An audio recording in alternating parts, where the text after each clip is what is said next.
Coming to you live from my apartment, it's Rob Has a Podcast. And now here's the girl who is excited to be here tonight. It's Aysha Welch, everybody. How are you doing? I am very excited to be here to talk about this episode of Big Brother 26. We got an HOH, we got some noms, so we're gonna get into it. And I know a lot of you out there are probably like, "Where's Rob? Where's Taran?" Because we see it in the chat. Rob and Taran are away for the evening, so the girls are here to play. Okay, so I am not here alone to talk about this episode of television. First up, we have the amazing Kirsten MacInnis. Kirsten, how are you? I'm doing great. I'm so excited for Girls Night. I'm always looking for a Girls Alliance, and it's finally materialized. And I must say, we all look sick, nasty, and yellow. I think we had the same mindset. We did not coordinate this whatsoever. Literally. So we're just very in sync, very sensational of us. And next we have the amazing Mari Forth. Mari, how are you? I'm good. My nails, they're not French, but I am here to talk about Big Brother with you guys. Celebrate Girls Night, yes. And to really break down an episode that I thought was extravagant. Yeah, there we go. I thought you were gonna say it was an episode. I know. I really thought after such an amazing Thursday night episode, we were gonna really gonna see some stuff. We still had to do like the funeral of Tucker. This was a lot to fit in an episode. It felt like it was like, oh, you got to see what happened to Tucker. I was like, we know what he went home, and then it was like, then we got to play the HOH. Oh, there's still noms here. I was like, they are packing a lot into this episode. Yeah. They showed us so much of that HOH too. Like, yeah. The commercial break in between, like I was like, okay.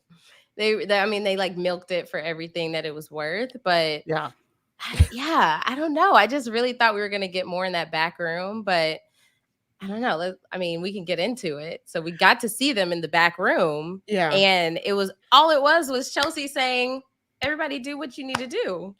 Right. I didn't think there was going to be much there anyways, with everybody there, with us knowing how the vote breaks down. We all were there on Thursday. We know how the vote broke down. So clearly it wasn't anything coordinated. So I wasn't thinking there was going to be any like extravagant there you go. Like really like mind-bending game talk going on in there when the whole house is there and you get a split vote. So I don't know if we really needed to see that. Yeah.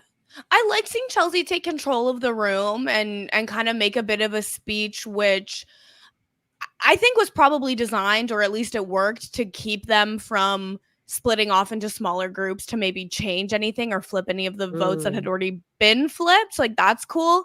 But we didn't see her talking about that. Like, oh, I got everyone in a room and told them to make the right decision so that nobody could be flipped. Like that, and I'd be like, okay, this made sense. Like, all I really took out of that was Leah covered her butt by saying she would give Angela a sympathy vote.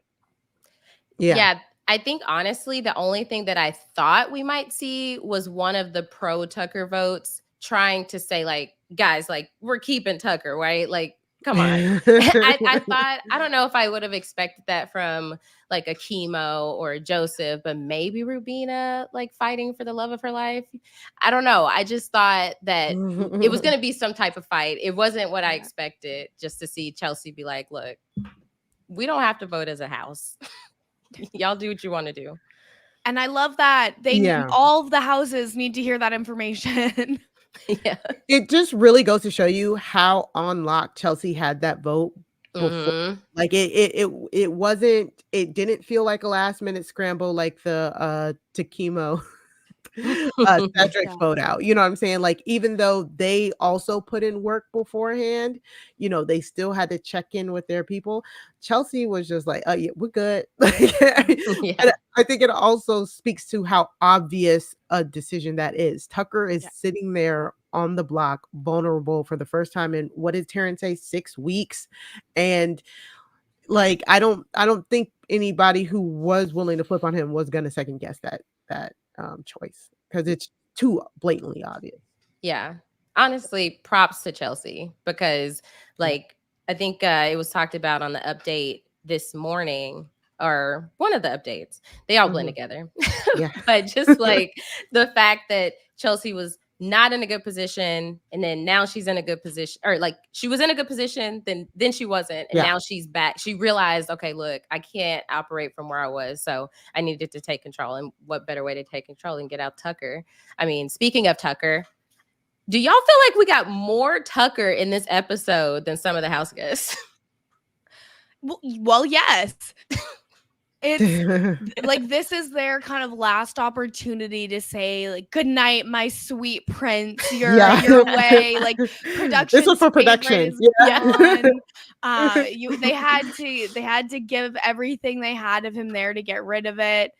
Like the content, not it. Like, you know what I mean? And so I think that now moving forward, we will get to see maybe some new stories emerge and some new, hopefully extremely cracked gameplay happen. I don't know. We're in a whole brave new world. I know. I mean, even the announcer man said at the beginning, with Tucker gone, the game resets. Like, so they know. And I also think it still wasn't as bad like when Jesse left. So I was like, okay, this is manageable. Like this is a manageable amount of people sitting around being like, oh, Tucker's gone. Especially the scene we got with Kimo and Angela. But Mari, just wait until next season when Tucker is the only returning house guest, and when they finally get him out, that's gonna be Jesse part 2. Right, exactly. Oh my God. Is that even a possibility though? Like, let's imagine a world they bring Tucker back like Paul fashion. Do people even want him out? Like, I feel like there would be people. It's obvious that he has some type of charm. I just feel like it would be it was hard enough for them to get him out this time. I just feel like he'll be even more beloved if he returned. Which is why if they do get that shot out, tears, weeping, gnashing of teeth, like it will be biblical. Yeah. Yes. And I know Julie Chen likes it when it's biblical. You're right. Oh God. Multiple times a season. She's always bringing it up. Right. So I guess so. Yeah. So we ended up getting that flashback to, you know, as we always do, if there's a scuffle or some type of conversation we don't see during the live episode. And so then we got this memorial of Tucker, right? So yes, like you said, Mari, that scene with Kimo and Angela was hilarious. Because wait, did Angela think that Kimo was one of her votes? I don't know. That's what it sounded like with the music. It was just so funny because she was like trying to comfort him, and Kimo was like, "But I voted for Tucker.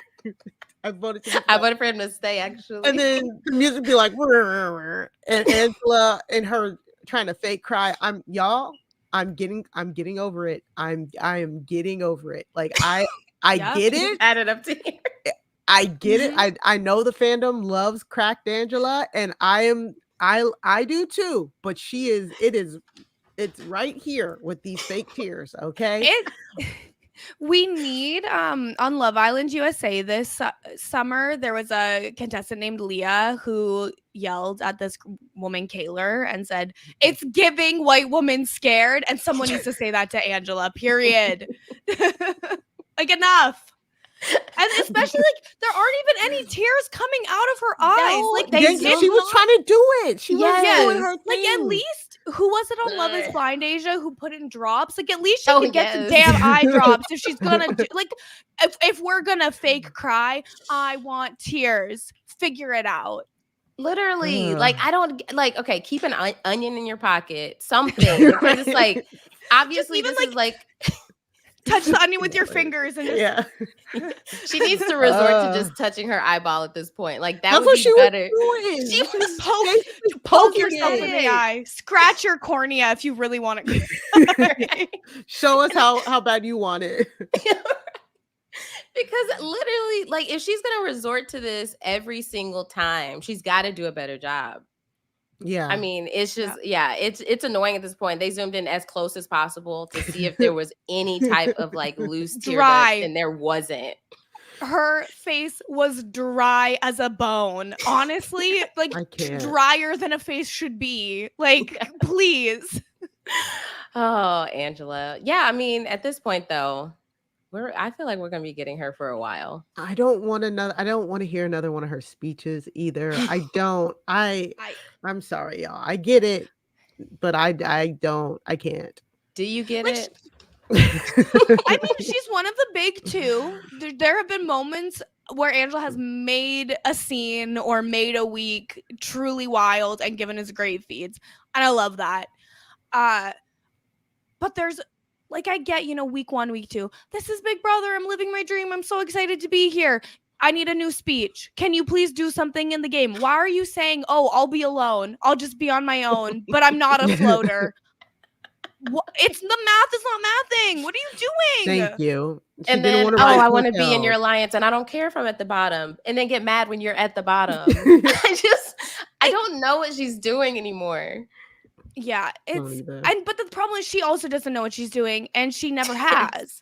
So I don't know that you can expect anything else. Yeah, it's tough. I mean, yeah, honestly, it's just like Angela's here for the long haul. We got to get used to it, because I just don't think at this point that anyone sees her as like they may see that it's like difficult to sit next to her, but they're not seeing her as like this immediate threat. So it's just like, when is that sweet spot to get her out?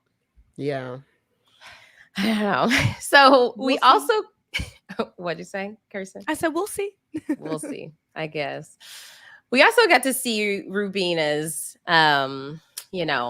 eulogizing of Tucker. And this is when we got the flashback of the very public kiss when they made things official. No. I will say, I got a text from my mom that night. She said, she was a Tubina stan, and she texted me that night and said, they've lost the plot. Like, what are they doing? Their heads are not in the game. I've had enough. Why would they make it public? But we got to see it on the episode because they just had to get some more. And like,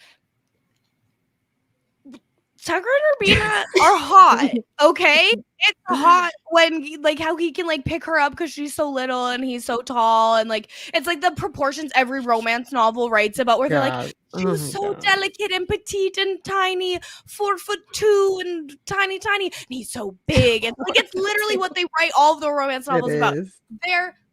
They're hot. I'm so happy for them to be hot together. I'm so excited to not see them hot together on TV anymore. Yes. Look, I think it'll be very interesting to see, because he has been on it. Like, he's reposting her old posts on his story. Bad. He is down. I love that. Bad. I love that for them. So I can't wait to see, like, his reaction to seeing her be sad about him being out of the house. Yeah. But like, them doing the public kisses just for their friends and doing their public kisses in front of the house while Tucker was on the block, knowing just the track record, not the track record of Big Brother, the show, but the track record of this season in general, about how many people they have gotten out because of a showmance or a suspected showmance. Like, this house is like really anti-showmance, and they were like, we don't care. And I'm like, I mean, no, I think Rubina did say in the diary room, like, they did try. We do know that they did try. They tried for maybe like a couple of weeks, maybe. Yes, with Tucker. I mean, in the Big Brother it is a long time in the Big Brother house. Like, yeah, that's like months. So so Tucker would tell some of the other girls that, like, I see Rubina as a sister, which was a touch too far. Red flag. The last time a couple said that within a house, they are now happily married with 2 babies. Shout out Swaley gang in the house. So, like, and they were only together for 3 weeks. So, like, Tucker and Rubina are twice as long as Swaley. So, Tubina Hive rise off screen. Like, yes. I'm rooting for them off screen. So, like, yes, I'm here for it. Off screen. Okay. Yes. Look, I will look forward to following Tucker's stories where he's rooting for Rubina. I just wonder what her game is going to look like moving forward now that he's out of the picture. Is the ghost of Tucker going to continue to haunt her within the game? or is she going to be Well. able to find her own identity and like, you know, have some type of agency in the game? So we also got, you know, not a segment from Joseph crying about his final two being out, not a segment from Quinn being sad, like overcome with tears that he got his nemesis out. We got a segment from Cam crying that Tucker is out. What was that about? He didn't think it would be so hard. He had to take the opportunity, but he didn't know it would hurt so much. Y'all, we finally see a different face from Cam other than his cast photo, and y'all are complaining. I love this. I was like, yes, you cry. You go, Cam. You go. I'm unironically like a Cam stan at this point. I think he's Honestly, like he's at so this point. funny. Like if I send you a picture of Cam, just know you're my dog in the crib.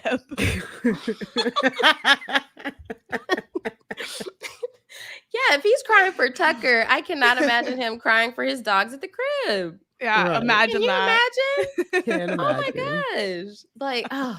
So that was it just felt like they had to give him some type of airtime tonight. But I don't even think this was for Cam. This was clearly for the setup for what happened with Quinn. Yeah. Mm-hmm. Very true. Quinn was overjoyed. I mean, and honestly, who wouldn't be? Like, they literally have been going after each other for most of the game. Yeah. I know how people feel about Quinn and the DR, but I get that he's so happy and he has good reason to be, but I just wish that he wasn't pretending it was his move, because then I could be a lot more on board with him being excited about it, you know? Like, I feel Quinn in the DR talking about this is giving Joseph in the house talking about his game.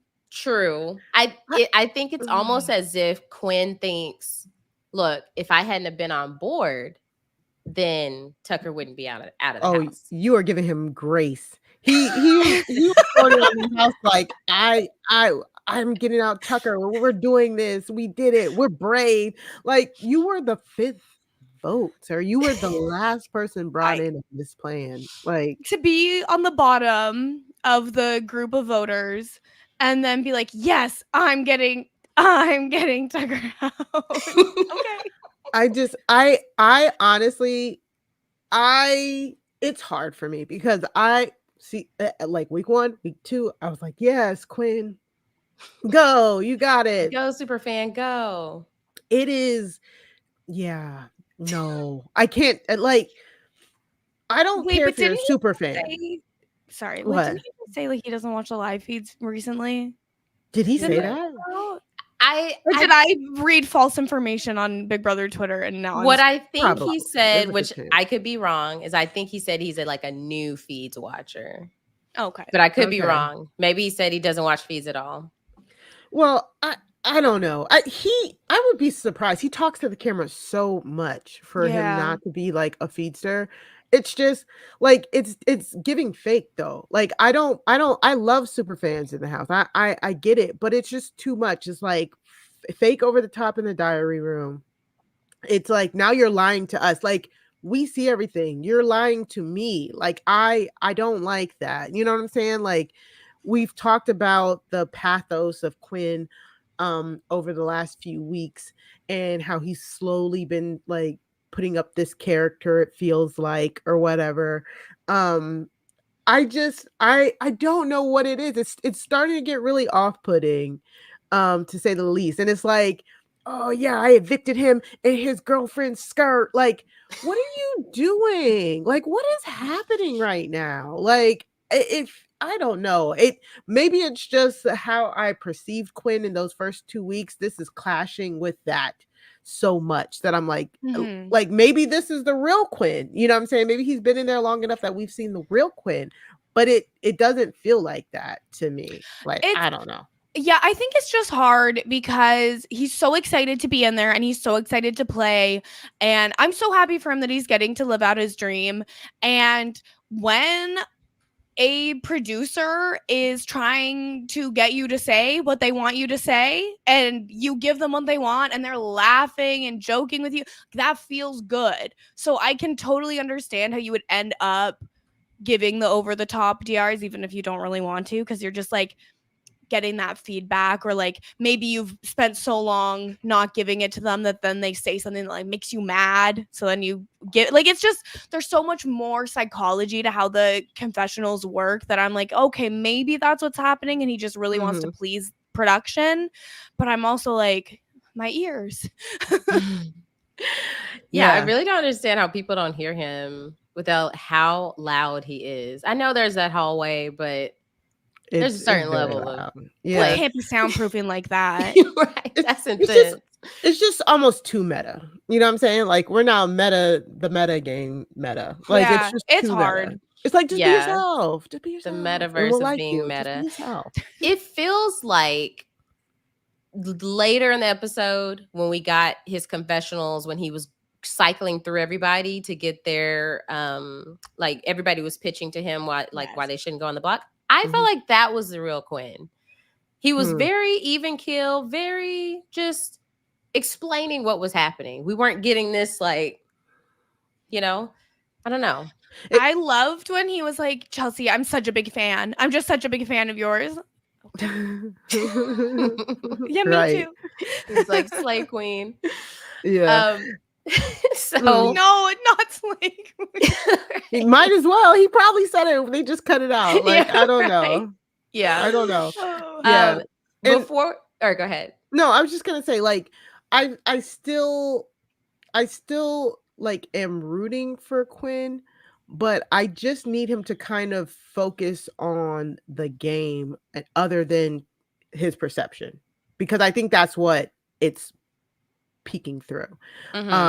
I feel like he's so enamored with what his perception is, that it's leaking through, that it's like, okay, you're thinking about your perception, so how can I trust what you're showing me? You know what I'm saying?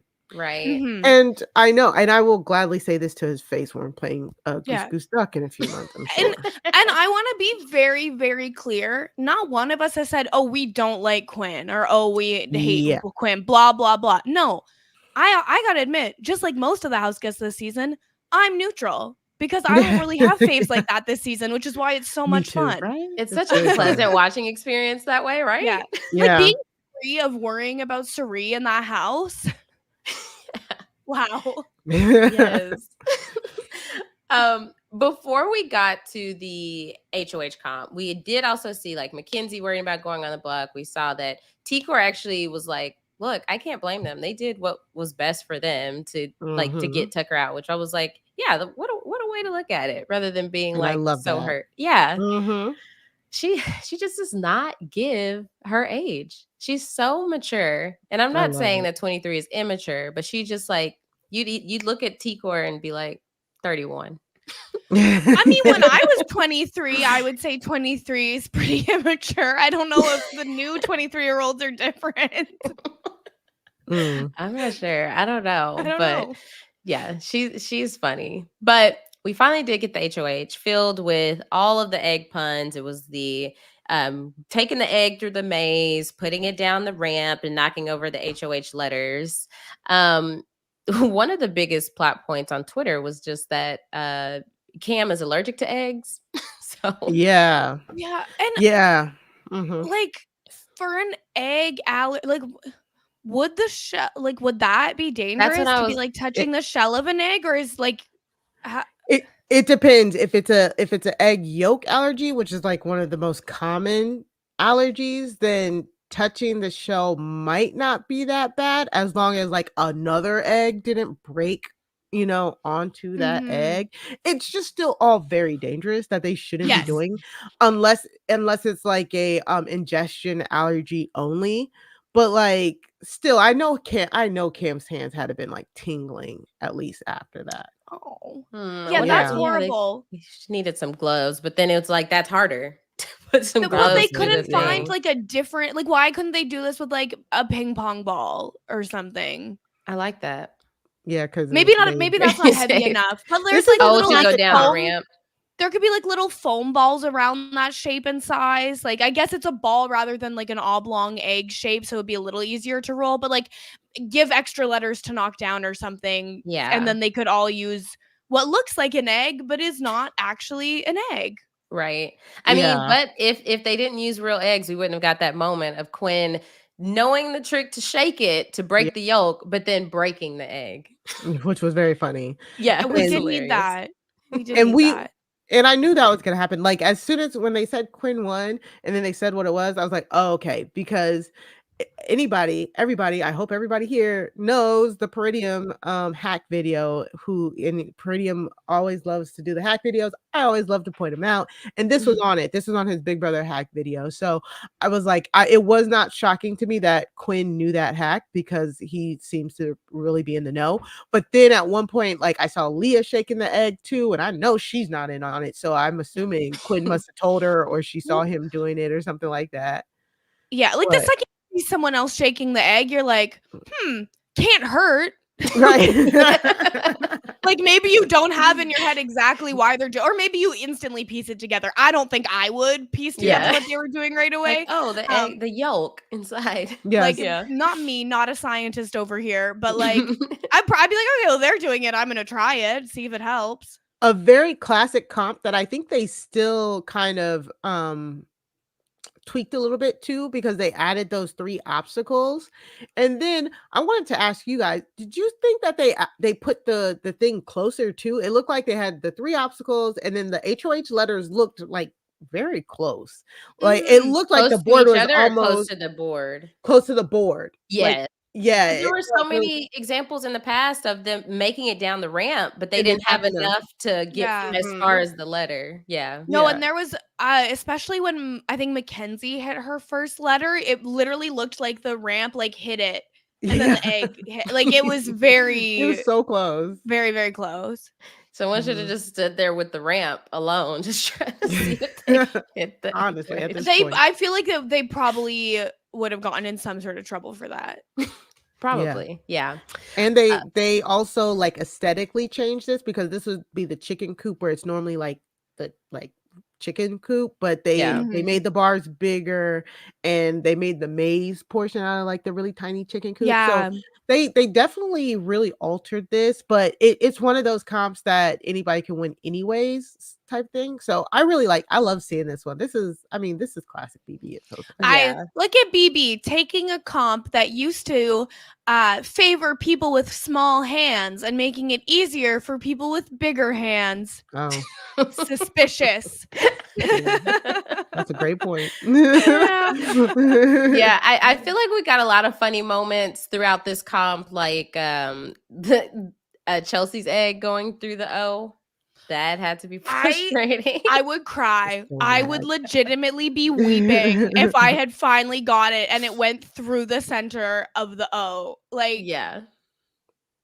It was like devastating. Oh, then we also got Angela. So the first 3 people to drop an egg would be have-nots. And so it ended up being Mackenzie.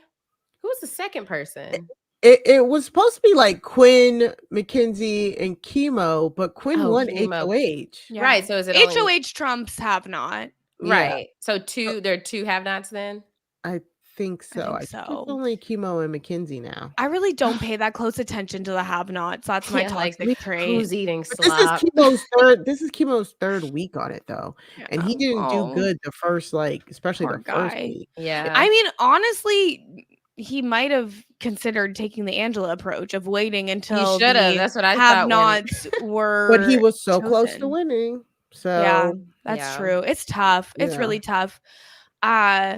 Angela, listen, she doesn't do good with no sleep and no food. So I kind of respect knowing yourself enough to just wait.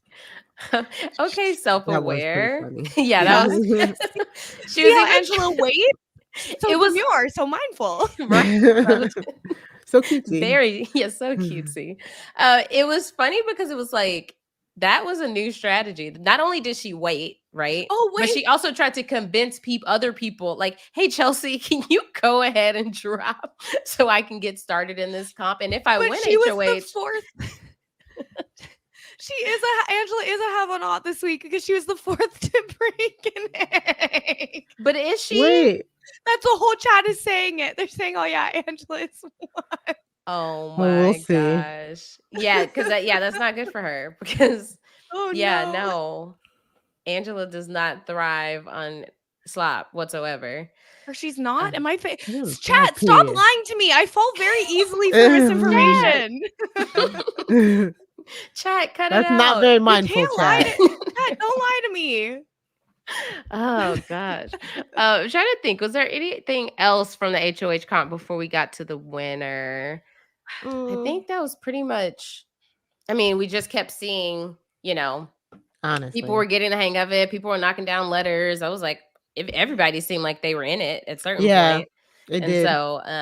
so Quinn ends up winning HOH. He said, what did he yell? He was just like, He said, "I love my mom." love my mom. Oh, yeah. Didn't he say I'm that, like, not I'm that guy or I'm him? Or it was the equivalent of like I'm him. I just heard that I love my mom. I didn't. I'm like that. Yes, thank you, run Ryan. me In the my- chat. run He me said, my I'm check. like that. What do you? Oh But my okay, God. what does it mean in this context that you fed an egg through the chicken wire and then rolled it down the ramp 3 times? What does that mean? You're like what? He's like that. Like that. Like Apparently. what? What does it Like mean? that. Oh, I'm getting old.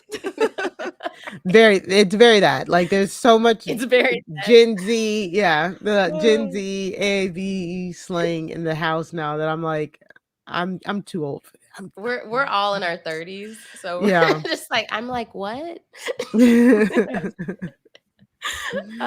So he is over the moon, happy. He's HOH. And so obviously this doesn't look good for the side of the house that decided to vote to keep Tucker. And so naturally, everyone who was on that side who expected Tucker to stay is now concerned and worried, except for the visionaries. They think they're good. Yikes. But that, honestly, though, why would they think they're good? You literally haven't had an alliance with his arch nemesis. You haven't been maintaining a great relationship. You've been keeping him at arm's length. However, the only reason that Quinn is still there is because of them, though. Like I get it. I've said this, I think, on Twitter a lot, and like whenever I'm on the updates or whatever.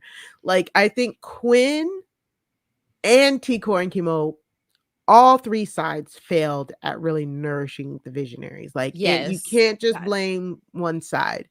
Kimo and T-Core, of course, they know that yes, we were over here with Tucker, but they nonstop made sure Quinn was good with Tucker.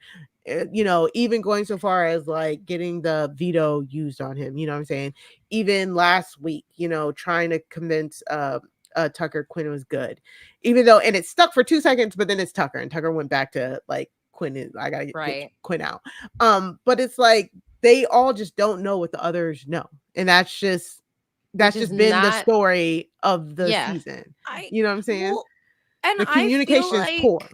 Very poor. The communication is extremely poor. I also feel like Quinn, to me, I get the sense that he's like, okay, I've built this. I'm done. That's good. Like, I don't need to keep working on it. And then it slowly or quickly falls apart because it's not been nurtured. And then Quinn's like, oh, build something new. Done that one too. Like, no problem. I'm very good at this. And it's just, and I'm sure it's also hard with Kimo really holding up together and not, talking to as many other people. But I don't know. Then Quinn goes and talks to them and word vomits in front of them and doesn't push them to talk back to him, and also doesn't recognize that them not giving him anything is a problem. So it's like everyone's kind of dropping the ball. I really feel like this could have been solved with a group hang, which you thought it was because I mean, they formed like the Misfits, like what, the day before the vote flip. Like Quinn was up there with Kimo, Tikor, and Rubina, and they had formed their own little alliance. And honestly, Quinn was gonna be loyal to it until, guess who? Chelsea came up to him and talked about the Tucker blindside. So I love that I think what the show really got across was Tikor is like, yeah, I do not blame him for taking out Tucker, which she shouldn't. She does blame him for coming after her friends because again, he put up both Kimo and Rubina when Tikor not only didn't put him up on her HOH, but didn't put up Leah because he asked her not to. You know what I'm saying? Like even though she like wanted to, or she was going back and forth between them. You know what I'm saying? So it's just like I understand why all sides feel the way that they do.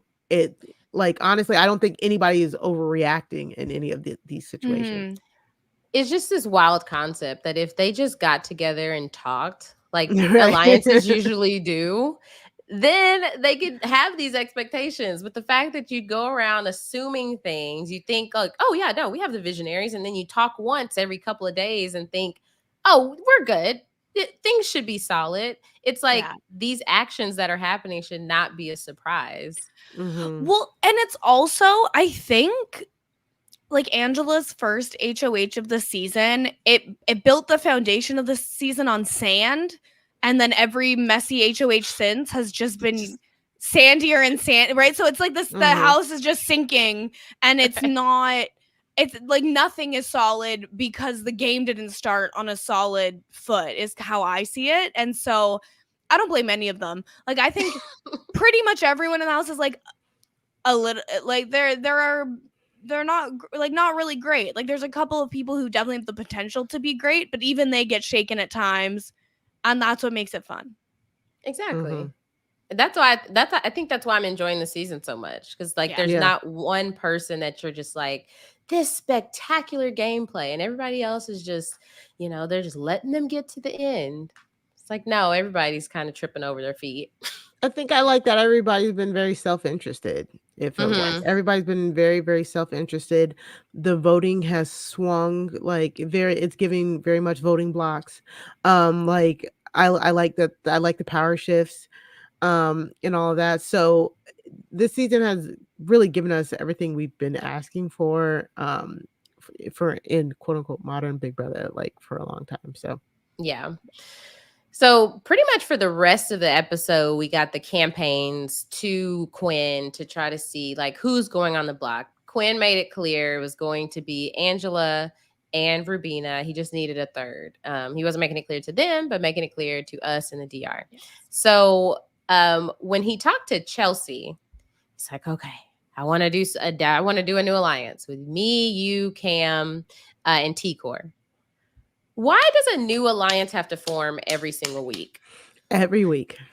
Because they're not solid. And so then they crumble and new ones are needed. Yes.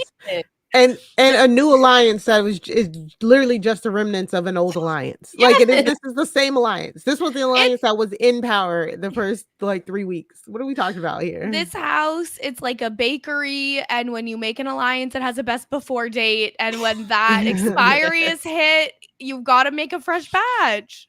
Because that's what the collective minus Kimo. Yes.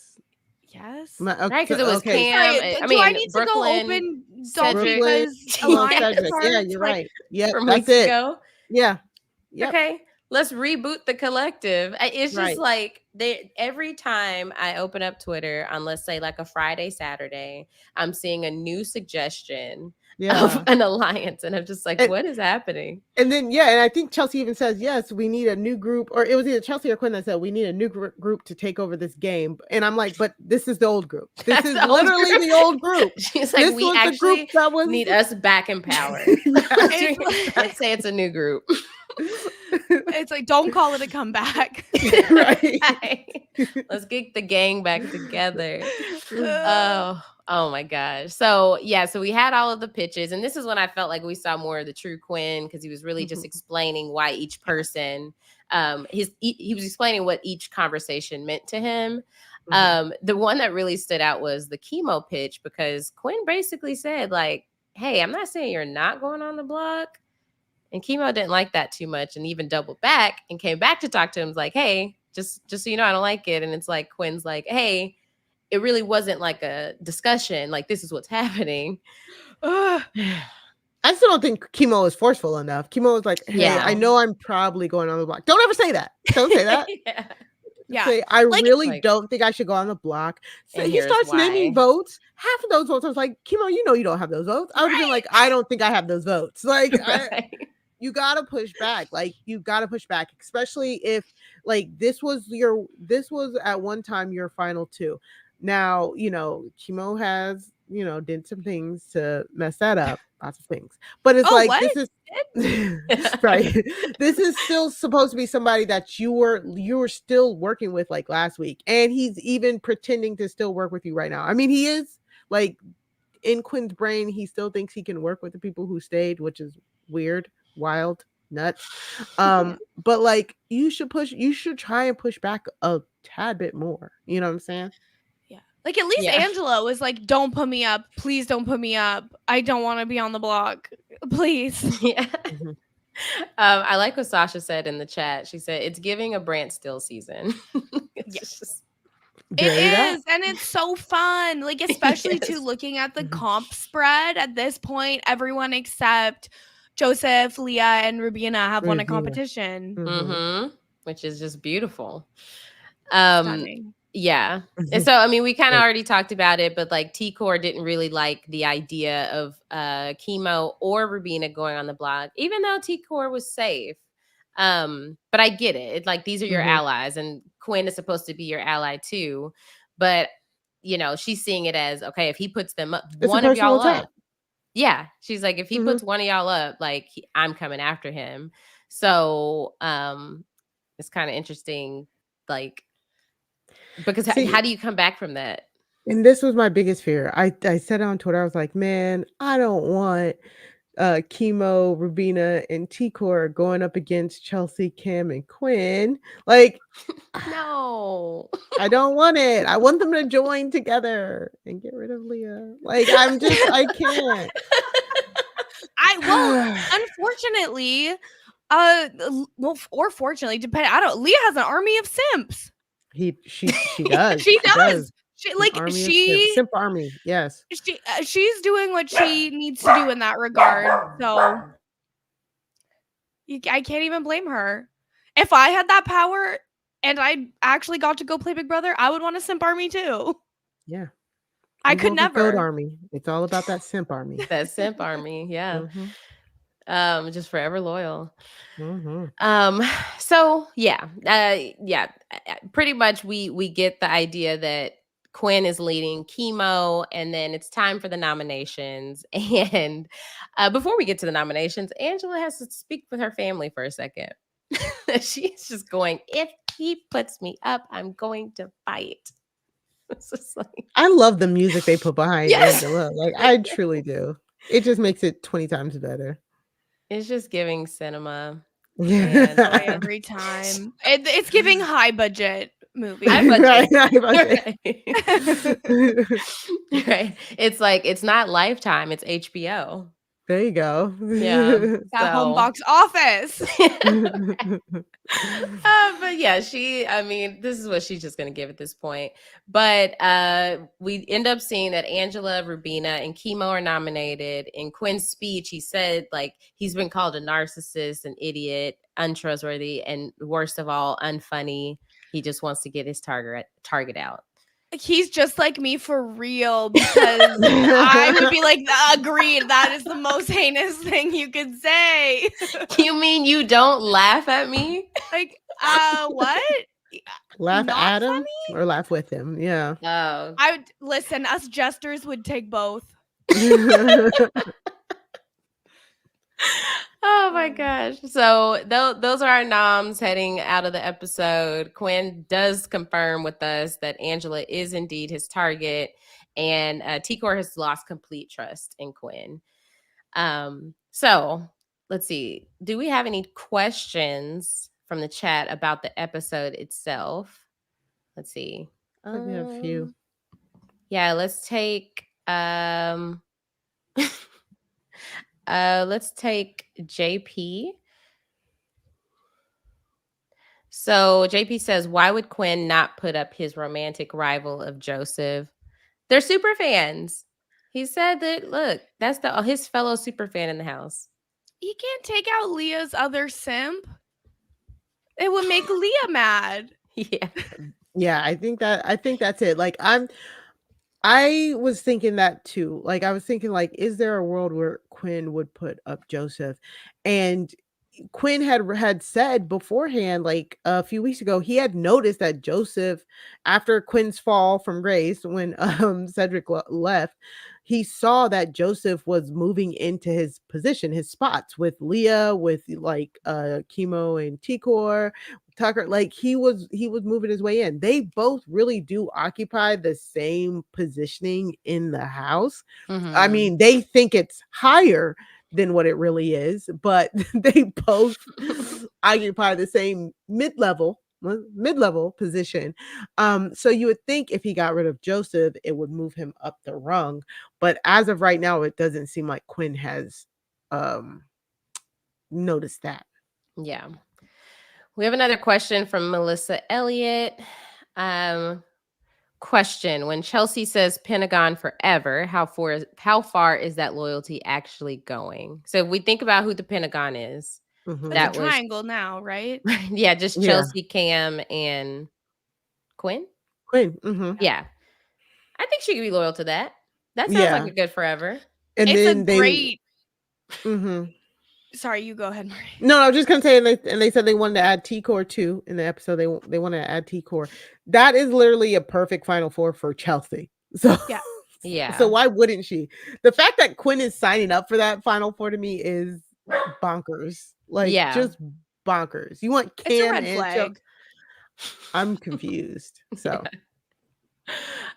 we have another question from Mara R. Question: do you think T-Core is unreasonable to expect everyone to keep her trio intact? So are we thinking to keep her trio of her, Rubina, and Kimo? Yeah. I mean, I don't think she expects everyone to keep it intact. I think she expected Quinn to keep it intact. Yeah. That's specifically Quinn. Quinn, because she's been working with him this whole time. Yeah. And in her mind, again, she's been protecting him this whole time. And honestly, it doesn't make sense for Quinn. For me, looking at Quinn's game, him attacking the trio doesn't make sense to me either. When they're such the three of them are such a good shield in front of him.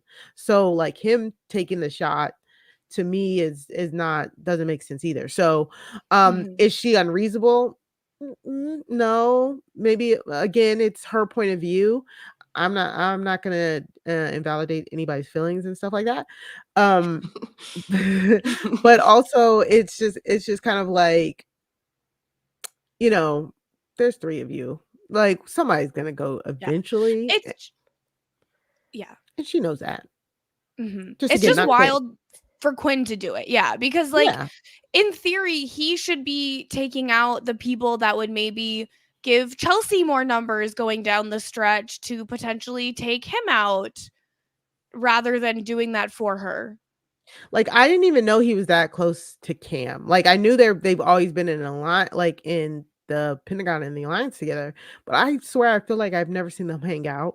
He theoretically, like it feels like there's pieces, there's floaters around that he's keeping more than the people who he had been working with. Like a McKinsey. Like a McKinsey, right? And it's just like it just means to me he really took this like Tucker thing to heart. He's really mad. He's like, if he's one of those people, like if somebody's mad at me, I need you to be mad at them as well. You can't be like chilling with my enemy. I don't care if that is keeping me safe or not. So right. And it seems like, I mean, Quinn said in the episode, like, I've given Rubina plenty of reasons to come after me. Oh God. Where it's just like, stop saying that. Yeah. Stop reminding people that they should target you. Right. Well, like, exactly. No, remember what I did And to I you. all those bad things. Right. And I think Scally said this on the Saturday update where it's like, yes, keep reminding the whole house that you would be Rubina's target if they keep her and that they don't have to worry about her. Like, just what are we doing? And Yes. it's a house full of yappers, and that's a blessing and a curse. Exactly. And it's not about Honestly. being the fourth to a trio. It's about knowing who you should be taking out, and so that others aren't coming for you. So he's saying his target is Angela, which I think is good for him. Like him and Angela like have some actual like beef, and Angela has blown up his game so many times, and with him being so close to everybody else in the house, that's a target that makes absolute sense. I would, if I was him, I think I would have probably put like a person from each side up.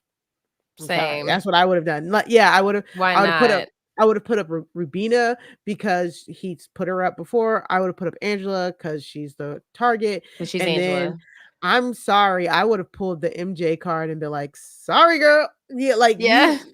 there you go. You like, you know, you can Right, win your you way know off how to of win it. AI Arena? Exactly. Go ahead. Like I would have. That would have been. That's just me though. So Rather than burning this relationship with Wait. T-Core. Can we talk about Mackenzie talking about how she's the new comp beast of the house and how much pressure that puts on her?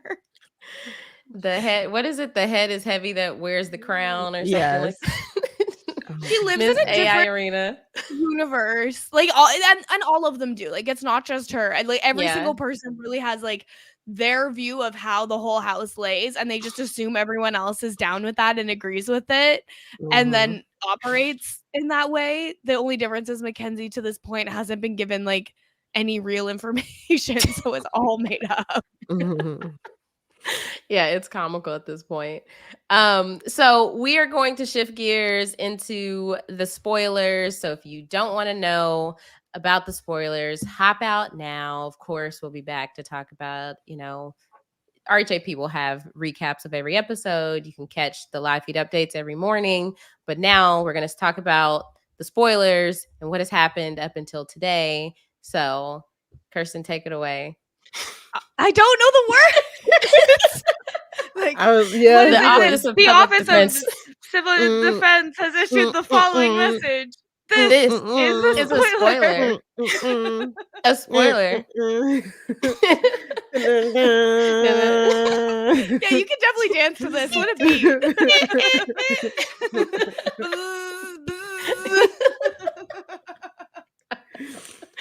I think they need to record that, and then that's the new spoiler. No, never again. The acapella spoiler. I mean, we should practice beforehand if we were gonna do that. Not that. Pam, don't you dare save that audio. I see you in the private chat. Oh my god. So I guess just an update on the events at least. They did play the veto, and Leah, of all people, won the veto. She won the power of veto, and she has been wearing it under her pajamas, and she is overjoyed, and she is she has a reason to do all the talking that she does now, right? Yeah. She's notice how in the pre-spoiler section I said Leah hadn't won a competition yet? You did. Notice how I didn't spoil the show only viewers? You saw that. Yeah. I was like, wow, Kirsten is good. She's on it. Very mindful. Very demure. Very demure. So Leah has won. She is currently debating, to my knowledge, correct me if I'm wrong, she's currently debating using it on Angela. Yeah. Quinn is really trying to convince her not to use it. Yeah. But not really. I also think like the more he mentions not using it, the more she should know that she should use it kind of vibes. Because what Quinn's going to be mad at Leah because she used the veto? Come on.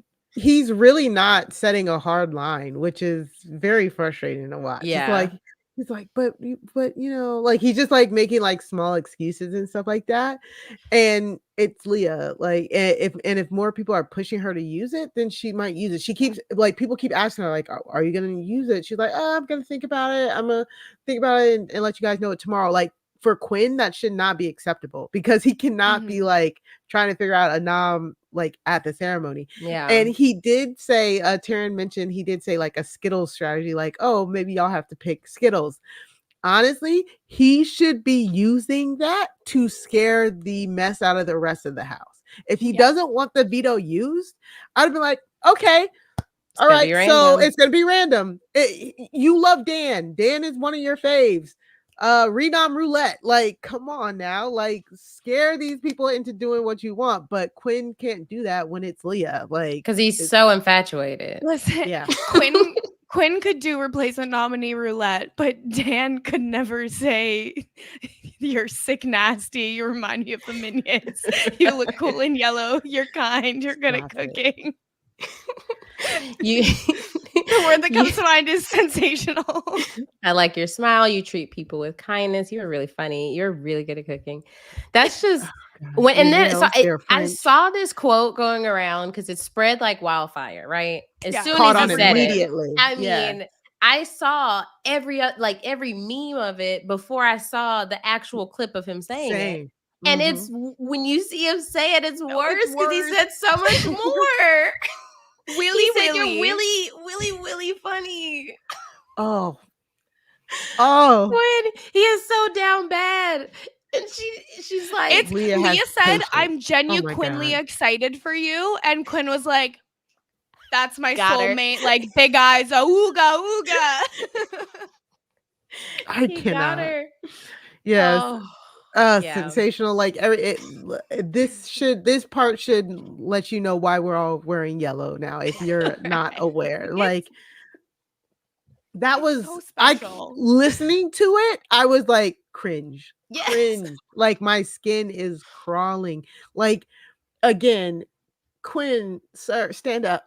Like again, and like stand up. Just for context again, mind you, Leah said, "What are you thinking?" As if, "What are you thinking about me winning the veto? What should I do? What are your thoughts?" And he said, "Thoughts. I've got a lot of thoughts about you that I now need to share to you face to face." That's not what she was talking about. Oh my gosh! Can you imagine? I just wonder. No, I can't imagine. Yeah, is this gonna be his blind spot? Just this love for Leah? Yes, absolutely. Yes. This season of Big Brother is so defined by people's crushes that we should not be surprised. And I love so it. Interesting. Listen, I've seen a lot of comments. Oh, people in their 30s or late 20s, and you're talking about crushes. What is this? Grade 5, blah, blah, blah. Everyone gets crushes. I've had enough. Oh gosh. Yeah. So I mean, I guess the other subplot about what's happening on the feeds is like Joseph is like ruining his game by talking too much. He's rubbing everybody the wrong way. Very interesting that the person who thinks he has the best social game is literally like eroding his position by being social. Is social the word, you know? Like he's just yapping away. I feel like it's listen, didn't y'all have one of your vice presidential candidates goes into a business and then goes, "Oh, how long have you worked here?" Like, Aysha, tell me how long you've worked here. So give me an answer. Oh, 4 years. Okay, good. Mari, how long have you worked here? Same, 4 years. Oh, okay, good. Now tell me what makes sense. Like, what makes sense. Like, that's the vibe of Joseph being like, yeah, my social game is so good. Yeah, I had a final 2 with Tucker. I was totally going to beat Tucker at the end of this game. And I still can't believe that. Like, stop talking. I'm saying on week 2, I knew I had to pivot. Like, why are you giving your deep dive to every person in this house? Like, he thinks he's jury managing and jury hasn't started yet. Like, and I'm sorry.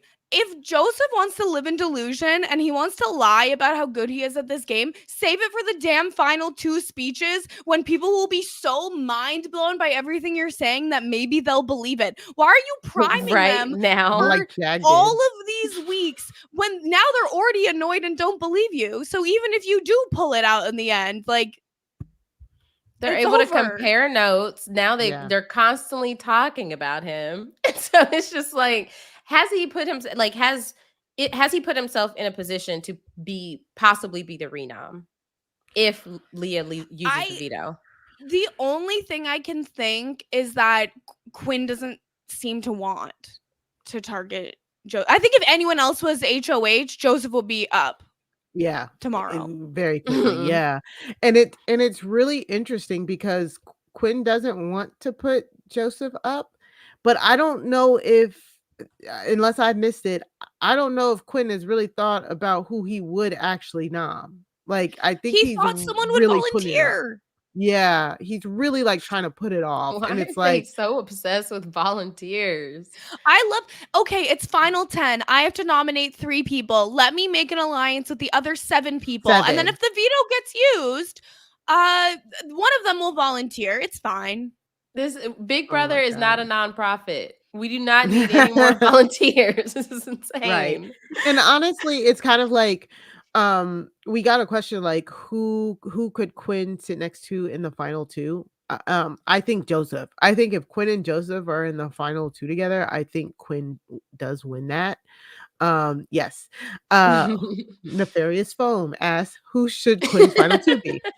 And I think it would be Joseph. Joseph has rubbed so many people the wrong way. Yeah. Quinn has 2. And that would probably be his best guess.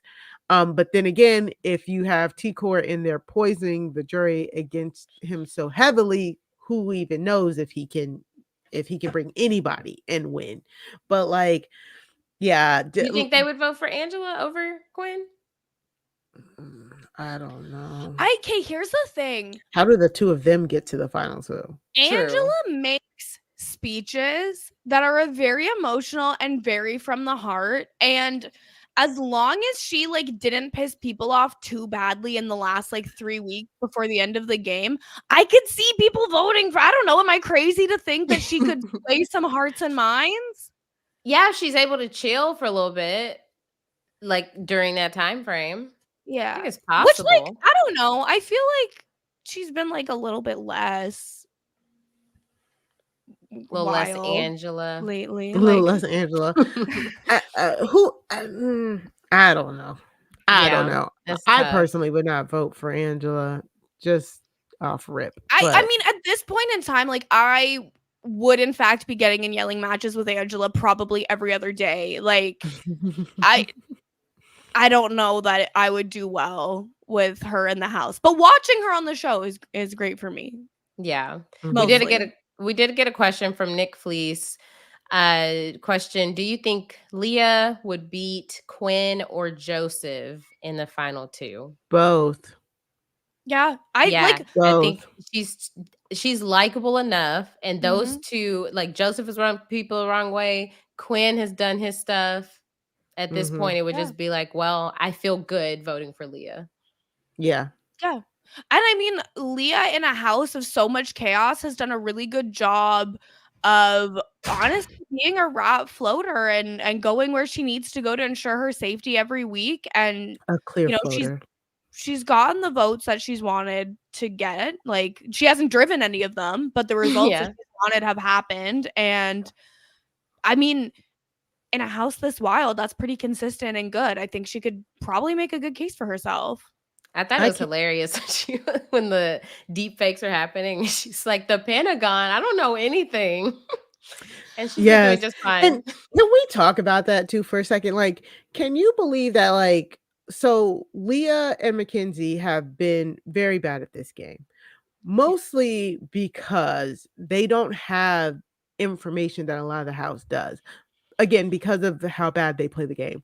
But the moment like Tucker is blowing up people's games and Quinn and Angela or everybody is blowing up people's games, you're giving people information who now can like better their game, like Cam as well. Like it really goes to show you that sometimes you're only as good as a player as the correct information that you have to go on. And like I'll never give Leah her tins. I have to keep something away from her because I don't like her like that. But like she has really become a better player the moment she got as much information as she did about all of the alliances, where the alliances sit, about people, it getting back to Quinn that she was talking bad about him. She's like, okay, now I gotta reel that in. Like Leah has done a really good job of adapting to the pace of the game and the house around her. And she was lucky because she was the first person to snap out of the Tucker mist. She was the first one, because once she realized it wasn't her, she's like, okay, now I gotta get him out, you know. So she almost didn't break free of it, but she did. She did, yeah, exactly. So up. She's doing a really good job now that she's in a position where she knows more. Yeah. So, and I do think like a lot of that bad position came from like, all I can think back to is the first night of feeds when Mackenzie basically had Leah as a hostage in the storage room with her and Matt for hours and hours. And like, I do think that, you know, like the stain like rubs off on you in that situation. Yeah, it'll be interesting to see like what happens with Leah's game. Like now we know, okay, she's safe. We knew she wasn't even going to touch the block because Quinn she could be the last option, and she would not be going on the block. Quinn would be like, I'd nominate myself. Yeah, actually, I will put myself on the block. I have faith in the AI arena. So yeah, anything else from the feeds? I just cannot emphasize enough how badly Joseph is rubbing people the wrong way. Like this is, I think, the big headline coming up. If he doesn't end up on the block, like good chance he'll be in big danger next week. Exactly. Yeah.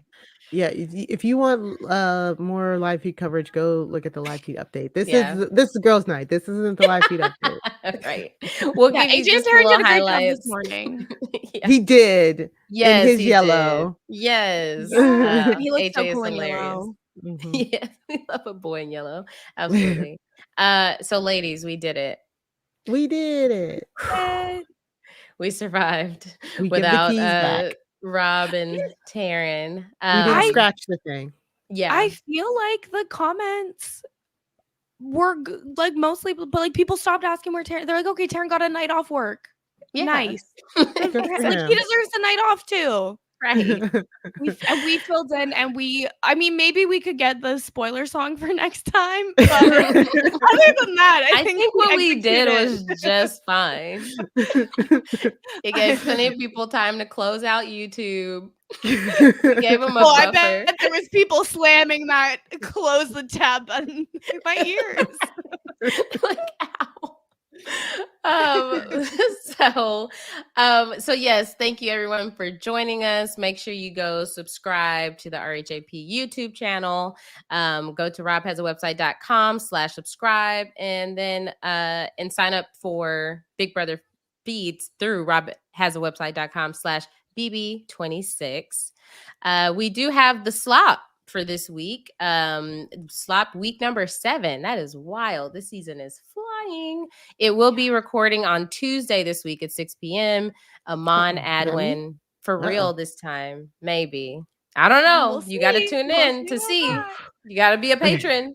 But Amon Adwin will be joining Rob and Chappelle on the slop. So if you want to see if it actually is Amon or not, make sure you go become a patron of Rob Has a Podcast if you have not already. We also have Love is Blind UK season recap. We were basically, I don't want to say we were bullied into it, but we did get a lot of feedback and a lot of tweets and a lot of messages to cover this season. And I'm so thankful we did, because it actually was a very thorough watch.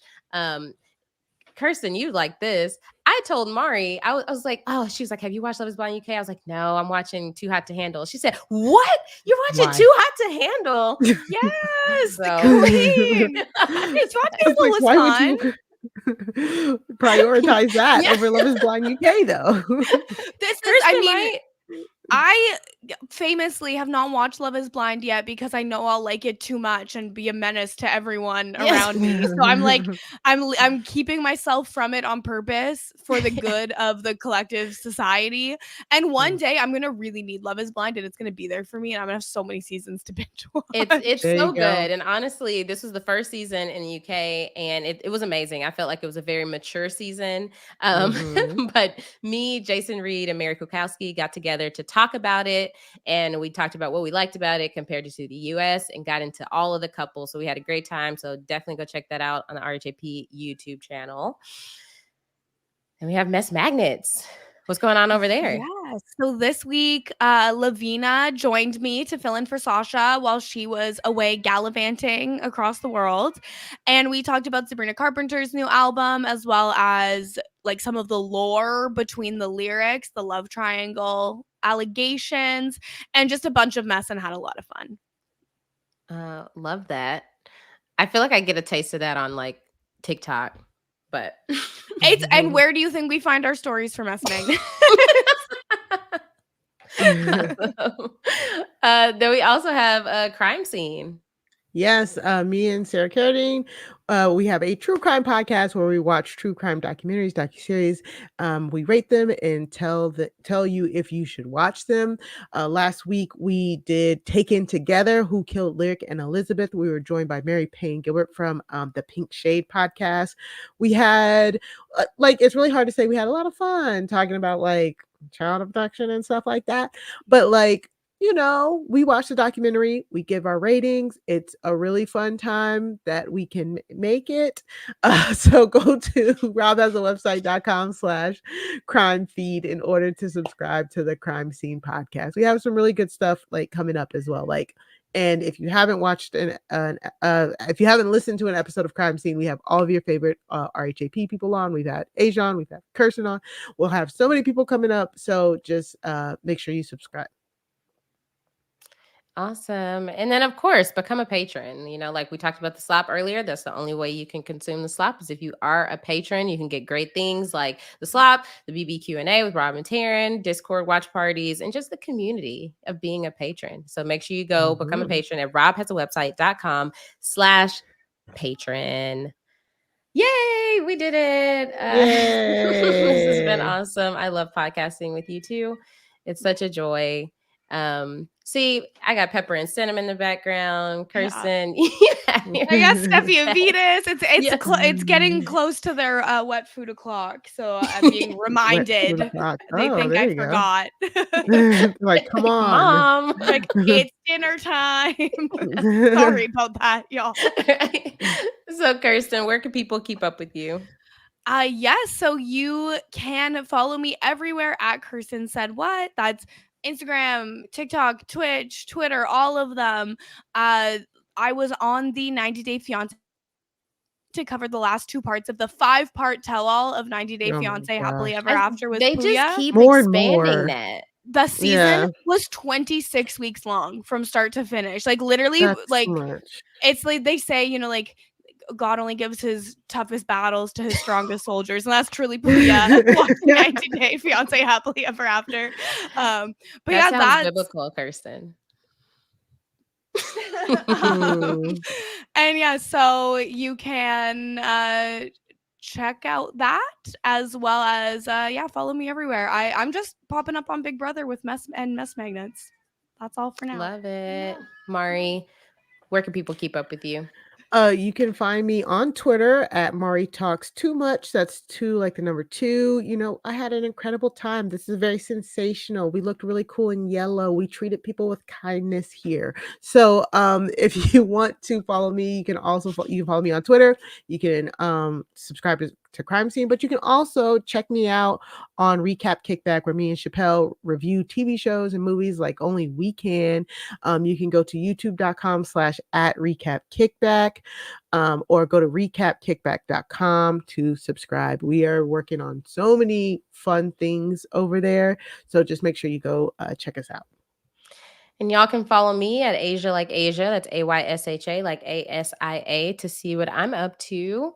And yeah, that's it. Thank y'all so much for hanging out with us tonight on Ladies' Night. Yes. Don't worry, Rob and Taran Who will run be the back. Girls.